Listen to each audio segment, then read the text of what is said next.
Hey everyone, I'm Matt Barnsley from the Render Garage. Thanks for joining us in this video. This is the first video of a new video series of the rebuild of my Torana. If you've been following us on socials, you might have been wondering what actually happened to the car and why you haven't seen it around lately. Well, there's a bit of a story to that. So, nearly 2 years ago now, I actually had a really serious accident in the car. I'd taken it for a drive around the block in my local area. So I live in the Dandenong Ranges in Melbourne. And I'd taken it for a drive. I'd gone a little bit further up the road. I got up the road and the roads were wet as it had just been raining up there. I don't like driving on wet roads. It's no fun. So I thought, let's turn around, let's head home. Anyway, coming back down the road, coming into a corner, the rear of the car just under brakes just stepped out. The problem was going downhill around corners, I didn't have any time or space or anything to correct it and get back on the road, and the car kicked out, went completely sideways across the road, hit a tree, and then went down the embankment. To be honest, it was one of the scariest moments of my life. Like, everything was going in slow-mo and there was absolutely nothing I could do. Thankfully, I walked away with just a couple of bumps and bruises. Luckily, I was able to actually walk away. When the police came to help organise shutting the road to get the tow trucks in to pull the car out, they kept reminding me how lucky I was. They say that they attend these accidents all the time, and normally with a lot newer cars than mine, considering mine's almost a 50-year-old Torana now, and they say the people in those accidents don't usually walk away from them. They leave in an air ambulance and go straight to hospital. So as devastated as I was looking at my car in that state, I did have to tell myself how lucky I was to walk away. The car itself though, that didn't fare as well. It took a huge hit to the rear quarter. It actually snapped through the C-pillar, clean through an old rust repair that the previous owner had done that I didn't even know was there. Then, because the impact was on the rear quarter and like the diff area, it kind of rippled the floor in a few different spots, and yeah, so the damage is pretty extensive. But if you watch some of my previous videos, you probably understand that this car actually holds a lot of sentimental value to me. It was my first car. I met my wife because of it. I've been through a lot with it, so I'm not just going to let it die. The smart thing to do would just be to buy another Torana and build it the way I want and be done with it. But that's not what I want to do. It'd never be the same. It wouldn't be my car. So we're going to do it. We're going to rebuild it, and we're going to bring it back to life, and it's going to be bigger and better than ever. So that's what we're making this video for. I want to show you the whole process from start to finish, what we can do in 3D. I've got some really fun ideas that I want to do on the car and showcase what I can do in 3D for customers like you, and also just have some fun and just show what the potential is and what we can do. So I've shifted from being sad and sorry about the car. It's been almost 2 years of ongoing things, trying to get it repaired, if it was going to get fixed with insurance or if it was a full write-off. In the end, it's a full write-off. That allows me salvage rights, so I get to keep the car and now I get to rebuild it. So I'm really excited about what we're going to do. It's going to be cool. It's probably better than I could have ever built just on my own. The rebuild is more than just repairs. We're taking the opportunity to really push the car to the limits and take it to a whole new level. So that's what this series is going to be all about. You'll see the whole journey from, we're going to show the fixing of the structural repairs, and then we're going to add some cutting edge touches from custom fabrication, 3D scanning, and even some 3D printed parts. So I'm really excited about what I'm going to get to do on my own car and really push the limits and really showcase what we can do. I'm not doing this alone. I'm not a fabricator, panel beater, anything by that stretch. I'm a designer, so I'm good on the computer. So I've teamed up with Dale Ward at Ward Paint and Fabrication.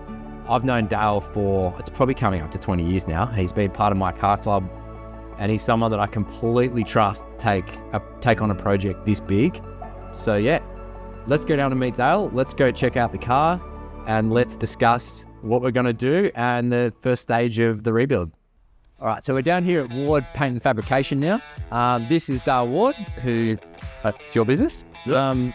Tell us a bit about, firstly, tell us about yourself, and then tell us a bit about your business. panel beater for 25 years. Yep. And then got over working at panel shops. Decided to start my own thing. So been here almost 3 years. Yep. And just doing old cars. Restoring and tubs and four links and So all sort of just body fabrication. Yeah. Start to finish projects. Start to finish, paint, everything.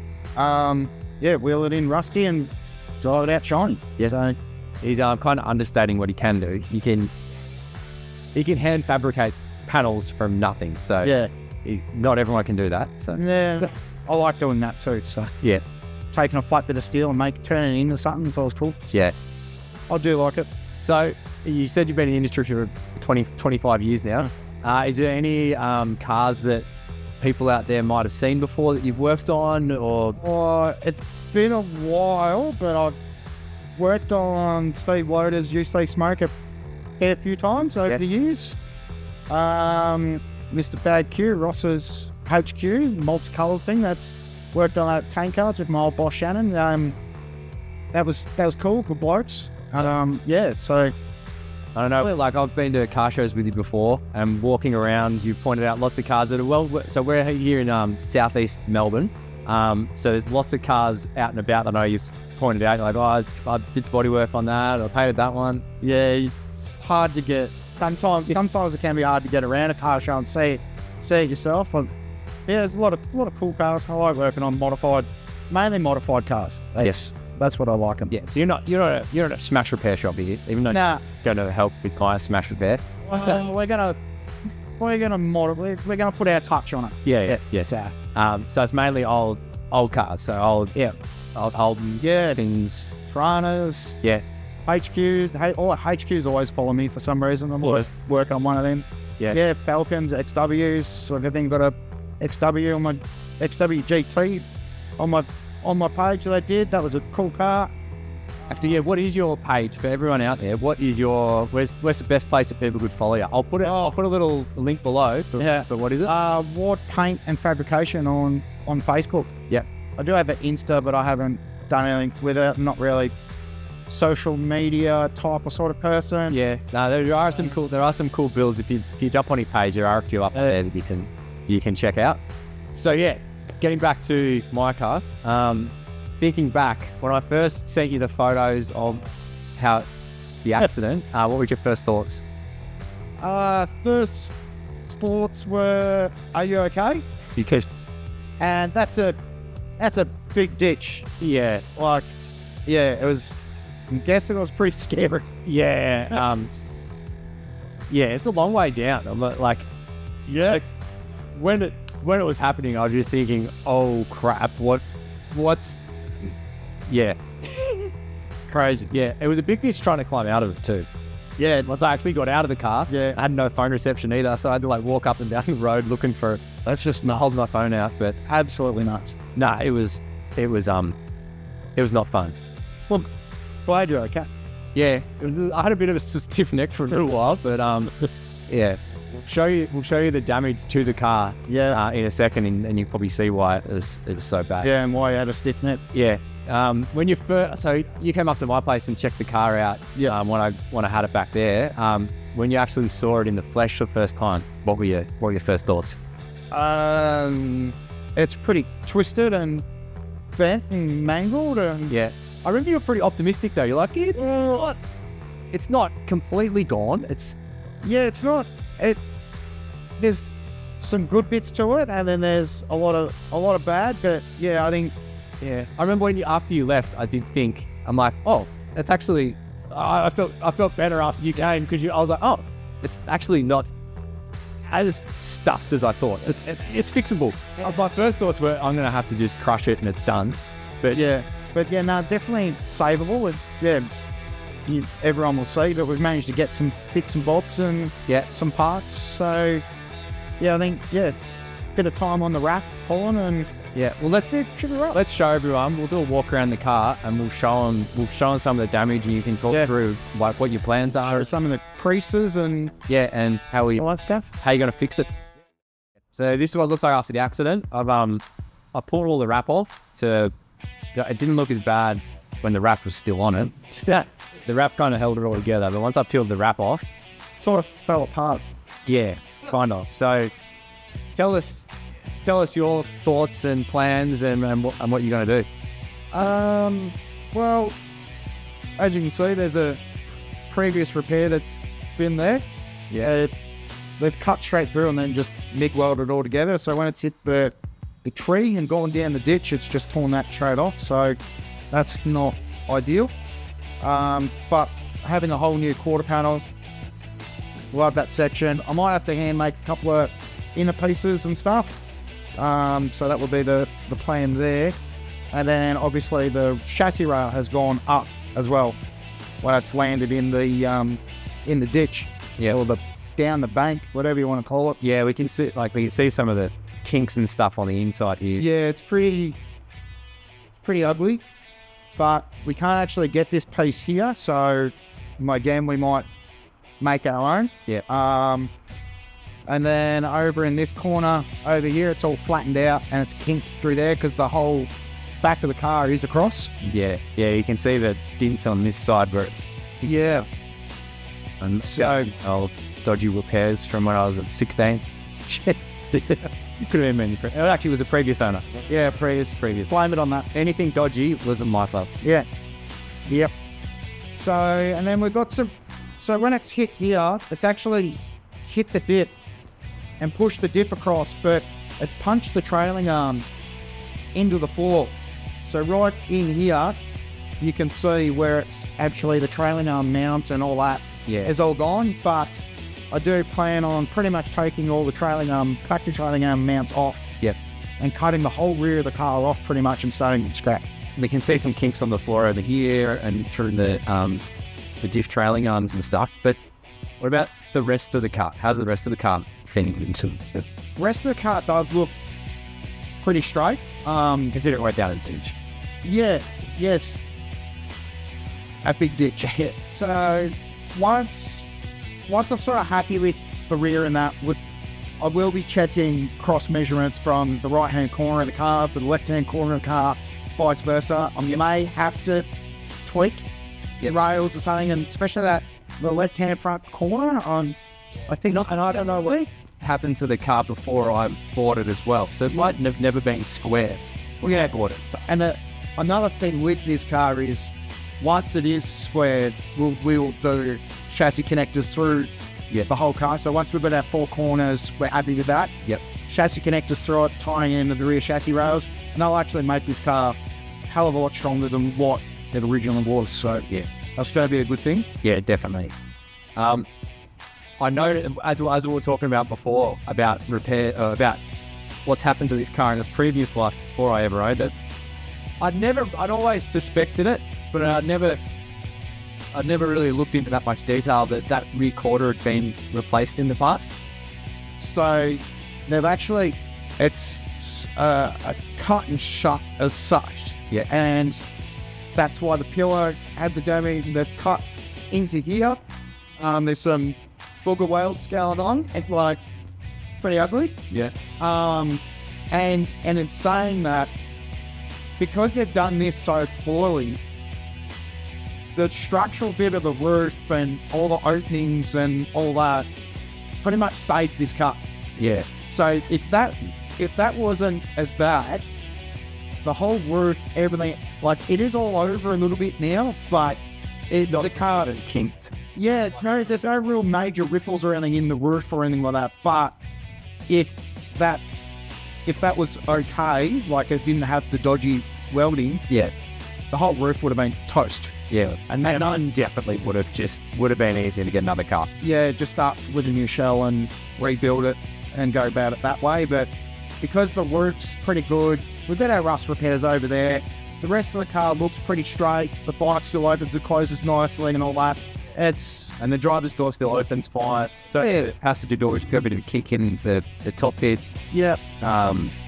So yeah, it's not too. It's bad, but it's not too bad. Yeah. I've seen worse crashes at Bathurst and they still rip out. Yeah. So no, I think it'll be alright. Yeah, I'm really looking forward to the progress now, getting onto the next steps and starting to make it look like a straight square car again. So basically, the plan will be you're going to cut all the external damage panels off first, and then try and pull it square and straight as much as you can. That's it. Yeah. And then from there, I guess you assess what you need to remake, what you can reuse. Yeah, pretty much. Yeah, we'll end up doing a chassis rail setup. So once we get all chassis rails are all being laser cut and all that, we'll TIG weld it all together and mock everything up in it, and hopefully, so all good. So when me and Dale started talking about it, he goes, "You want to go back to original and stock?" Yeah. And I thought, well, here's a good opportunity to actually build a car that I want. So I said, let's build it to not to be a race car, but something that I could take to a track and have some fun with. So yeah, and in saying that, to be able to do track days and stuff, we'll do our own pooling setup in it. Contemplating on keeping it the factory triangulated style, or hitching that all together, and we'll go to Watts-Link setup, just so we've got some more adjustability and stuff. So that'll kind of evolve over the series. We're not actually locked in at what we see how major the repairs are to basically work out the budget I think got left to spend. And see where it takes us. So it's going to evolve. Nothing's really set in stone. Nothing's locked in concrete at all right now. So you've come along for the journey to see what happens and where we go. The idea is tear it down, get all our main points straight, and then sit down, have another meeting, and go forward. That's pretty much our plan. There's a fair few rushed repairs too that the car will need. Some I didn't realise were there until when I peeled the wrap off the quarter panel off. What I'm really excited about is probably once to me the boring repairs are done, but then it looks like a real car again. Then we get excited about what the end product can be. So that's when the ideas will. You've got to start bit up flowing, bit of work ahead of you to get it to that point. Once we're square, the doors are opening, the hatch is opening and closing, everything's all opening and closing nice. Happy with all our measurements.